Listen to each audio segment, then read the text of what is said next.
ಆತ್ಮೀಯ ದಕ್ಷಿಣ ಕನ್ನಡ ಜಿಲ್ಲಾ ಲೋಕಸಭಾ ಕ್ಷೇತ್ರದ ಮತದಾರ ಬಾಂಧವರಿಗೆ ಆತ್ಮೀಯ ವಂದನೆಗಳು. ಇವತ್ತು ಬಹಳ ವರ್ಷಗಳಿಂದ ಕಾಣದಂಥ ಒಂದು ಶಿಸ್ತಿನ ಚುನಾವಣೆ ನಡೆದಿದೆ. ಆ ಚುನಾವಣೆಯಲ್ಲಿ ದಕ್ಷಿಣ ಕನ್ನಡ ಜಿಲ್ಲೆಯಲ್ಲಿ ಮಾತ್ರವಲ್ಲ, ಕರ್ನಾಟಕದ 14 ಕ್ಷೇತ್ರಗಳಲ್ಲೂ ಇವತ್ತು ಶಾಂತಿಯುತವಾದ ಮತದಾನ ಆಗಿದೆ ಅಂತ ಕೇಳಿದ್ದೇವೆ. ಬಹಳ ನೆಮ್ಮದಿಯಾಗಿದೆ. ಚುನಾವಣೆ ಯಾವ ಕಾಲದಲ್ಲಿ ನಡೆಯುವಾಗ ನಾನೊಂದು 25 ವರ್ಷಗಳ ಹಿಂದಿನಿಂದ ಅನುಭವಿಸಿಕೊಂಡಂಥ ಕೆಲವು ವಿಚಾರಗಳು,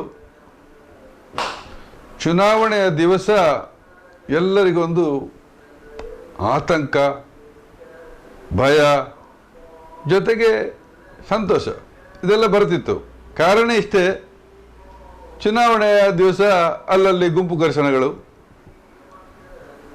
ಜಾತಿ ವೈಷಮ್ಯಗಳು ಹೇಳುವುದು ನನಗೆ ಅಷ್ಟು ಇಷ್ಟ ಅಲ್ಲದಿದ್ದರೂ ದಕ್ಷಿಣ ಕನ್ನಡ ಜಿಲ್ಲೆಯಲ್ಲಿ ಕೆಲವೊಮ್ಮೆ ಅಲ್ಲಿಯೂ ಯಾವುದೋ ಒಂದು ವಿಚಾರಕ್ಕೆ ಜಿಲ್ಲೆಯ ಜನತೆ ಮತದಾನದ ಬಗ್ಗೆ ಗಲಾಟೆ ಎಬ್ಬಿಸಿದರೂ ಅದು ಕೊನೆಗೆ ಮಾರ್ಪಾಡಾಗೋದು ಜಾತಿಯ ಒಂದು ವಿಚಾರವಾಗಿರ್ತದೆ ಅಥವಾ ಧರ್ಮದ ಮೇಲೆ ಆಗಿರ್ತದೆ.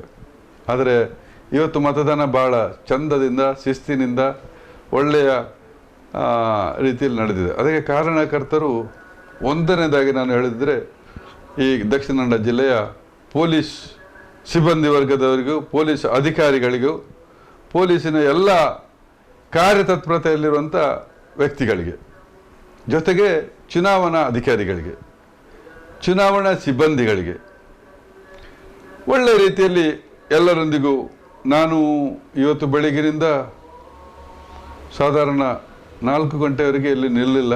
ಸುಮಾರು ಕ್ಷೇತ್ರಗಳನ್ನು, ಸುಮಾರು ಬೂತುಗಳ ಮಟ್ಟಕ್ಕೆ ಹೋಗಿ ಪರಿಶೀಲಿಸುತ್ತಾ ಹೀಗೆ ಹೋಗ್ತಾ ಇದ್ದೆ. ಎಲ್ಲಿಯೂ ಜನರು ಭಾಳ ಸಂಭ್ರಮದಲ್ಲಿ ಒಳ್ಳೆಯ ರೀತಿಯಲ್ಲಿ ನಗುತ್ತಾ ಮತದಾನ ಮಾಡಿದ್ದಾರೆ. ಆತ್ಮೀಯ JDSನ ಎಲ್ಲ ಕಾರ್ಯಕರ್ತರಿಗೂ, ಕಾಂಗ್ರೆಸ್ಸಿನ ಎಲ್ಲ ಕಾರ್ಯಕರ್ತರಿಗೂ, ಗಣ್ಯ ಲೀಡರ್ಗಳಿಗೂ, ನಾಯಕರುಗಳಿಗೂ ನನ್ನ ಆತ್ಮೀಯ ಧನ್ಯವಾದಗಳು.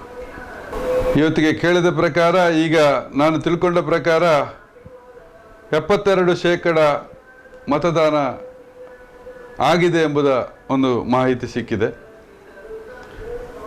70ರಿಂದ 65ರಿಂದ ಮೇಲೆ ಹೋದಾಗ ಸಾಧಾರಣ ನಾನು ಕಂಡಷ್ಟು ಸತ್ಯ ಅದು ಕಾಂಗ್ರೆಸ್ಸಿಗೆ ಒಲವಾಗಿತ್ತು ಆ ಮತದಾನ.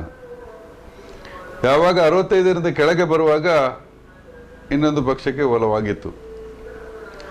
ಇವತ್ತು 72% ಅಂತ ಹೇಳುವಾಗ ಈಗ ನೆಮ್ಮದಿ ಪಡುವಂಥ ವ್ಯವಸ್ಥೆ ನಮ್ಮಲ್ಲಿದೆ. ನಾವು ಮೈತ್ರಿ ಪಕ್ಷದಿಂದ ಒಳ್ಳೆಯ ಅಭ್ಯರ್ಥಿಯನ್ನು ನಿಲ್ಲಿಸಿದೆವು. ಸನ್ಮಾನ್ಯ ಮಿಥುನ್ ರೈ ಅವರು ನಾಡ್ದು ಮೇ 23 ತಾರೀಕಿರಂದು ಚುನಾವಣಾ ಫಲಿತಾಂಶ ಬಂದಾಗ ಭಾಳ ಸಂತೋಷದಲ್ಲಿ ಪಾಲ್ಗೊಳ್ಳಿಕ್ಕೆ